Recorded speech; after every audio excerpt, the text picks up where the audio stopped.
Chapter 9 The Great Stone Face 1. One afternoon, when the sun was going down, a mother and her little boy sat at the door of their cottage talking about the Great Stone Face. They had only to lift their eyes, and there it was, plain to be seen, though miles away, with the sunshine brightening all its features. And what was the Great Stone Face? The Great Stone Face was a work of nature formed on the perpendicular side of a mountain by some immense rocks which had been thrown together so that when viewed at a proper distance they resembled the features of a human face. If the spectator approached too near, he lost the outline of the enormous face and could see only a heap of gigantic rocks piled one upon another. But seen from a distance, the clouds clustering about it, the great stone face seemed positively to be alive. It was the belief of many people that the valley owed much of its fertility to the benign face that was continually beaming over it. A mother and her little boy, as we said earlier, sat at the door of their cottage, gazing at the great stone face and talking about it. The child's name was Ernest. "Mother," said he, while the great stone face smiled on him, "I wish that it could speak, for it looks so very kindly that its voice must indeed be pleasant. If I ever see a man with such a face, I should love him very much." "If an old prophecy should come to pass," answered his mother, "we may see a man sometime with exactly such a face as that." "What prophecy do you mean, dear mother?" eagerly inquired Ernest. "Please tell me about it." So his mother told him a story that her own mother had told her when she was herself younger than little Ernest, that at some future day a child should be born near here who was destined to become the greatest and noblest person of his time, and whose face in manhood should bear an exact resemblance to the great stone face. Many still had faith in this old prophecy, but others took it to be nothing but idle talk. At all events, the great man of the prophecy had not yet appeared. "Oh, mother," cried Ernest, clapping his hands above his head, "I do hope that I shall live to see him." His mother was an affectionate and thoughtful woman. It was proper, she thought, not to discourage the fanciful hopes of a little boy, so she said to him, "Perhaps you may." And Ernest never forgot the story that his mother told him. It was always in his mind whenever he looked upon the great stone face. He spent his childhood in the log cottage where he was born, was dutiful to his mother and helpful to her in many things, assisting her much with his little hands and more with his loving heart. In this manner, from a happy yet often pensive child, he grew up to be a mild and quiet youth.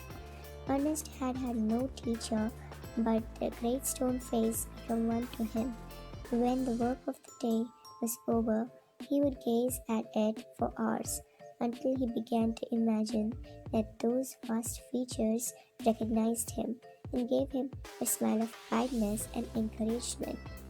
About this time there went a rumor throughout the valley that the great man, who was to bear a resemblance to the great stone face, had appeared at last.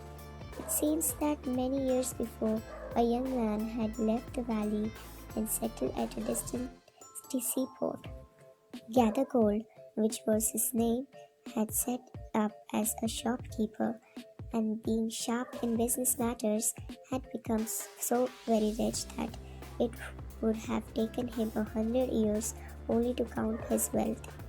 In time he thought of his native valley and decided to go back there and end his days where he had been born. Ernest had been deeply stirred by the idea that the great man, the noble man, the man of prophecy, after so many ages of delay, was at length to be seen in his native valley. While the boy was still gazing up the valley one day and imagining that the great stone face returned his gaze, the noise of fields was heard, and a crowd of people cried, "Here comes the great Mr. Gathergold." A carriage drawn by 4 horses dashed around the turn of the road. Within it, thrust partly out of the window, appeared the face of an old man with yellow skin. "The very image of the great stone face," shouted the people. "Sure enough, the old prophecy is true. Here we have the great man at last." And what greatly puzzled Ernest, they seemed actually to believe that here was the likeness which they spoke of. He turned away sadly from the wrinkled shrewdness of that unpleasant face and gazed up the valley, where the stone face seemed to say, "He will come. Fear not, Ernest, the man will come." The years went on, and Ernest grew to be a young man. He attracted little notice from the inhabitants of the valley. They saw nothing remarkable in his way of life except that when the labor of the day was over, he still loved to gaze upon the great stone face. The idea was that this was a folly, but pardonable because Ernest was industrious, kind, and neighborly. They did not know the great stone face had become a teacher to him, and that the sentiment which was expressed in it would enlarge the young youth's heart and fill it with deeper sympathies than other hearts. They did not know that from this would come a better wisdom than could be learned from books. Neither did Ernest know that the thoughts which came to him so naturally in the fields and at the fireside were of a higher tone than those which all men shared with him. A simple soul, simple as when his mother first told him the old story. He beheld the marvelous face looking down the valley and still wondered why its human likeness was so long in coming. By this time poor Mr. Gathergold was dead and buried. His wealth, which was the body and spirit of his existence, had disappeared before his death. Since the melting away of his gold, it had been generally agreed that there was no great likeness after all between the ruined merchant and the majestic face upon the mountain. It so happened that another son of the valley had become a soldier many years before. After a great deal of hard fighting, he was now a famous commander.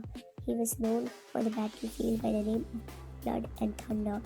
Old and tired now, he had lately expressed a desire to return to his native valley. The inhabitants, his old neighbors, and their grown-up children prepared to welcome the renowned commander. It was being said that at last the likeness of the great stone face had actually appeared. Great, therefore, was the excitement throughout the valley, and many people who had never once thought of glancing at the great stone face now spent much time in gazing at it for the sake of knowing exactly how General Blood and Thunder looked. On the day of General's arrival, Ernest and all the other people of the valley left their work and proceeded to the spot where a great banquet had been prepared. Soldiers stood on guard, flags waved, and the crowd roared. Ernest was standing too far back to see the Blood and Thunder's face. However, he could hear several voices. "It's the same face, exactly," cried one man, dancing for joy. "Wonderfully like it. That's a fact," replied another. "And why not?" cried the third. "He's the greatest man of his or any other age beyond a doubt." Ernest at last could see General's face, and in the same glance to the side, he could also see the great stone face. If there was such a likeness as the crowd proclaimed, Ernest could not recognize it. "Fear not, Ernest," said his heart, as if the great stone face was whispering to him. "Fear not, Ernest, he will come."